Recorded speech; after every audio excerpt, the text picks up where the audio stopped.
हमारे साथ त्रिपुरा, सिक्किम और नागालैंड के प्रभारी डॉक्टर अजय कुमार हैं, जो प्रदेश अध्यक्ष रहे, झारखंड से सांसद रहे। सर, चुनाव है त्रिपुरा में, कैसे देख रहे हैं उसको, जब वैसी स्थिति में जब आपके पुराने साथी ने वहाँ टीएमसी ज्वाइन कर लिया और वहाँ आपको एक मजबूत चुनौती दे रहे हैं? देखिए, 23 में चुनाव है, 17 महीने के समय है। वर्तमान में लोकल बॉडी इकाई, लोकल इकाई की चुनाव होने वाली है। चुनौती तो है, बट कांग्रेस का जनाधार है, क्योंकि लोकसभा चुनाव में 18 में हमारे प्रदर्शन एकदम अच्छी नहीं थी विधानसभा में, लेकिन लोकसभा में करीब 25-27% का तो वोट है। तो ज़मीन पर मेहनत करके संगठन को खड़ा करना पड़ेगा।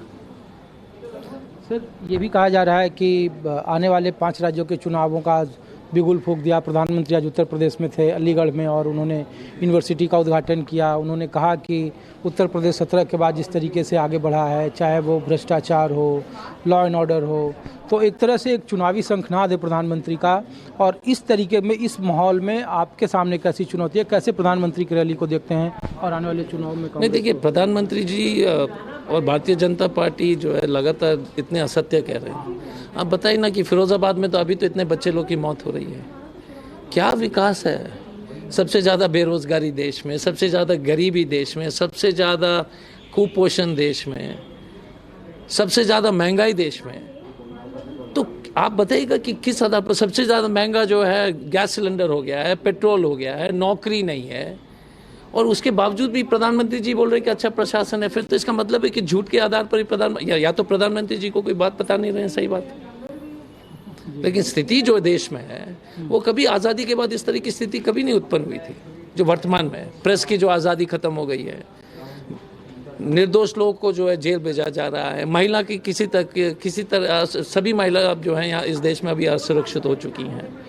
तो ये कहा जा रहा है सर कि ये सर्टिफिकेट है प्रधानमंत्री का डबल इंजन सरकार को, कि अब्बा जान कहें या फिर राम भक्त का मसला कहें, जो मुद्दे हैं जिसके आधार पर आप लोग लगातार उनको जवाब देते हैं और उसका फ़ायदा लेने की कोशिश है। ये भी कहा जा रहा है कि जाट के नाम पर वहाँ एक यूनिवर्सिटी का उद्घाटन किया गया, जब वक्त 4.5 साल का बीत गया था चुनावी समय। देखिए, एक चीज़ है, इस तरह के अब्बा जान अब बोलते कि 2017 से पहले, इसका मतलब है कि शर्मा अब्बा जान होगा, यादव अब्बा जान जी होंगे, पासवान अब्बा जान जी होंगे, क्योंकि 2017 से पहले राशन कार्ड होल्डर तो सभी लोग थे। कुरैशी भाई भी थे तो पासवान जी भी थे, यादव जी भी थे तो शर्मा जी भी थे।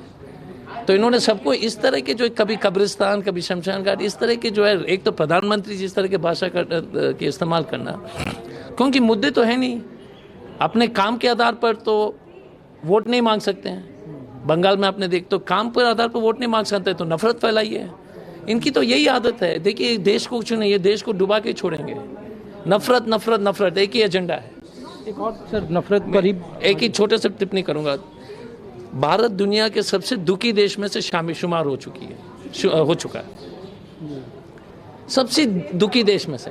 लेकिन सांप्रदायिक खुश में नंबर 1 हो गया इस देश में, प्रधानमंत्री के चलते और बीजेपी के चलते। एक सर्वे हुआ था कि दुनिया में सबसे दुखी देश इस देश की जनता है। लेकिन सर, यही जो धार्मिक उन्माद है, देखिए कि आपके पुराने प्रदेश झारखंड में, वहाँ इबादत को लेकर जिस तरीके से आवंटन हुआ, उस पर वहाँ तरह तरह के आरोप लगाए जा रहे हैं। कहा जा रहा है कि रद्द करो, नहीं तो देश के अलग अलग राज्यों में इस तरीके का करो, बिहार में भी बनाओ, अन्य जगहों पे इसकी इजाज़त दो। नहीं, तो मैंने तो उसको तो हमने उस पर एक चिट्ठी भी हेमंत जी को हमने एक चिट्ठी लिखी है।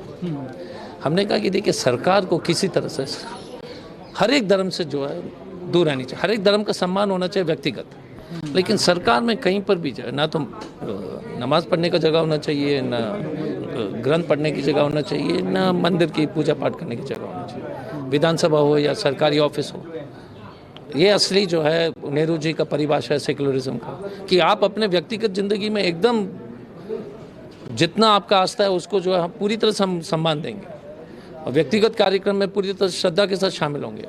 लेकिन जब आप पद पर हैं तो आपको ना किसी का जात देखना है ना धर्म देखना है। एक सवाल आखिरी है सर, कि भाषा को लेकर के आज झारखंड में तरह तरह के सवाल उठाए जा रहे हैं, और भाषाई जो बाहरी और भीतरी की लड़ाई था उसको और बढ़ाने की कोशिश की जा रही है, खास करके वहाँ के मगही के नाम पर या भोजपुरी के नाम पर, और उसे आदिवासी भाषा से जोड़ा जा रहा है। मुख्यमंत्री को सवालों के घेरे में खड़ा किया जा रहा है। देखिए, मैंने जो नोटिफिकेशन हमने पढ़ा है, देखिए हर एक भाषा भोजपुरी हो, मगी हो, संताली हो, मुंडारी हो, हर एक भाषा का सम्मान होना चाहिए।